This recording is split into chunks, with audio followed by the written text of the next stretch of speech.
Wednesday, it's the 27th of March. I'm Monita Rajpal. This is CNN News Center live from Hong Kong. Making headlines today. Brazil, India, South Africa, Russia and China, 5 very different countries with one common goal: to create an international bank that lends to the developing world, want to rival the World Bank and the IMF.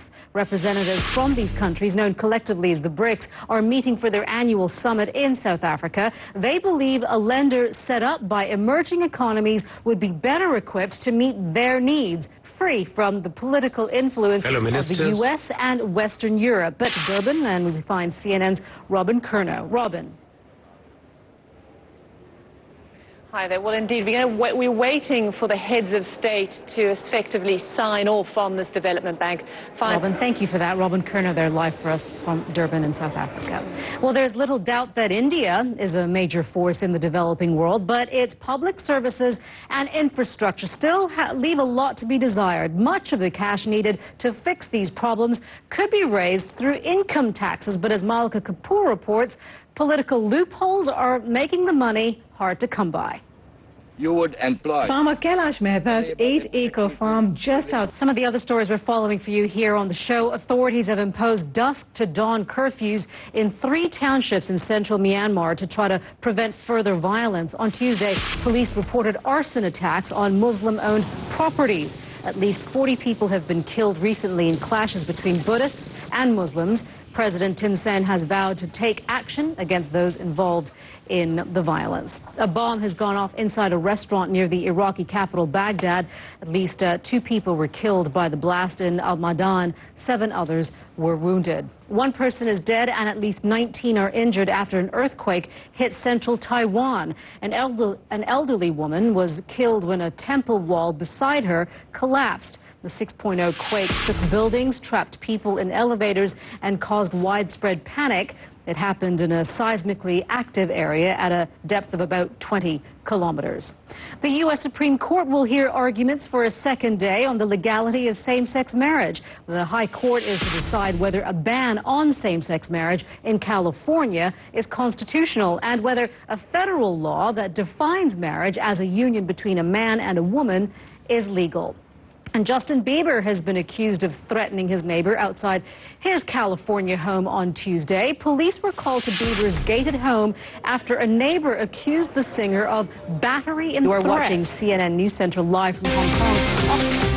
You are watching CNN News Center live from Hong Kong. I'm Monita Rajpal. North Korea says it is cutting a military hotline linking it to South Korea amid high tensions between the 2 countries. The line relates to the northern border town of Kaesong, where a lot of South Koreans go to work every day. It is just the latest move in an escalating war of words between the 2 nations. Let's get more now from CNN's Matthew Chance, who joins us now live from the South Korean island of Yeonpyeong. And Matthew, what we understand, this doesn't mean all communication has been cut off.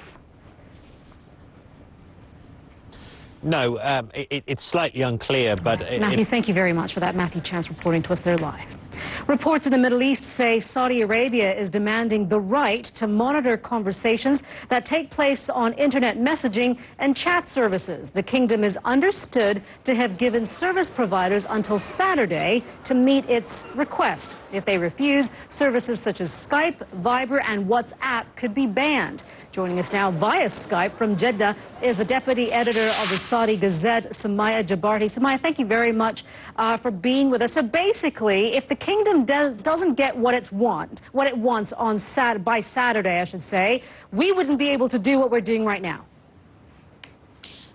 That's what we've read in the papers. However, there are conflicting reports. I mean, I've just recently. But the reality is, we all do that. It doesn't matter where you live, whether it's Saudi Arabia or anywhere else. We all do that. We all want to find a way that is the best and most cost-effective way to communicate with our friends and relatives around the world. And for people in Saudi Arabia, many of whom are migrant workers, that is the only way they can communicate with their friends and relatives back home.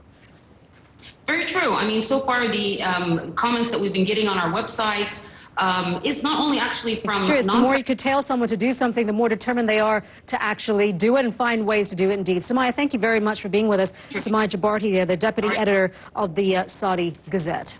speaking to us from Jeddah. You are watching CNN News Center live from Hong Kong. The world and European champions said their remarkable run of success.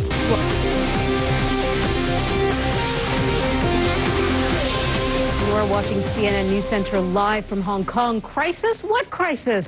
Fears that Spain's football team were in decline have been banished after a victory in their latest game. Alex Thomas joins us now from London with more on that. Hi, Alex.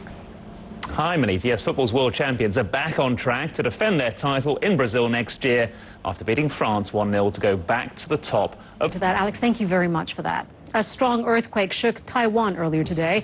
Meteorologist Mari Ramos is at the World Weather Center with more on that. Hi, Mari. Hello, Monita. Let's go ahead and go right to the video. I want to show you the pictures from this earthquake that shook buildings earlier today. At least one person is dead and 19 others are injured.